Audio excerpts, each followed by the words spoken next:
interesting seeing how designers collaborate because it's very similar in chess. In chess, there's too much material for you to handle yourself. So invariably, you need people who will share the workload with you.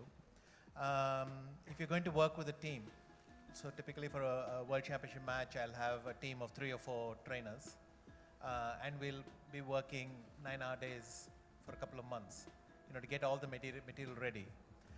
And the role of the team is the following. One is simply the sheer workload.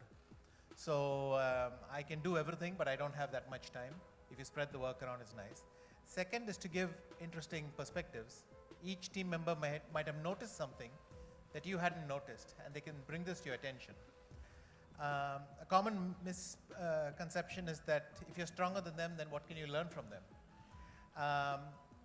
But I might be stronger than them in over-the-board play. But again, it's a very, very specific skill. But they may have very, very interesting insights. And it comes from their way of thinking, from being different people. Your style of play is so unique to you that you'll miss everything that falls outside that circle. And so it's very useful to collaborate. And finally, I think the most important quality of a team is to understand how you feel and to create a very comfortable atmosphere for you. So you may want to work with, you will generally want to work with people with whom you get along well, who give you positive feelings. Because if you feel positive and you can carry that feeling into the match, into your games, even into the training, if you bond well, then all that will help you. Your work will be more productive if you all feel good together. My influences have been far too many in the sense, like I've always been very impressionable, so I get influenced all the time. So, and beginning with, say, for example, as a child when I would see a Guru Dutt film, and one larger turning point was watching Vittorio De Sica at a festival, and then moving on, I discovered Martin Scorsese too late in life, and ever since then he's been a big influence.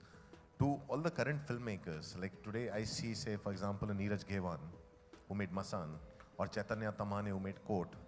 Then there's also this movie, Tithi, which I saw, a first-time filmmaker from Karnataka, Ram Reddy.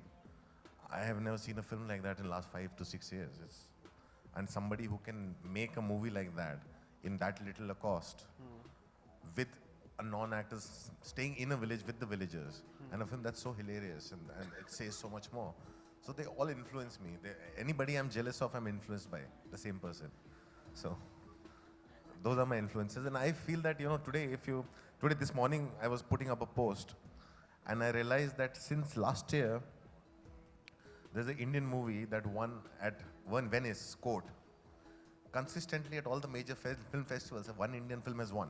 This morning, another Indian film called Angry Indian Goddesses won the People's Choice Award in Toronto. So every single large festival in the world has had one Indian film winning. And that has never happened in that quantity and that level of competition. So for me, I think all these people are going to be the bigger influencers to me and to every other filmmaker.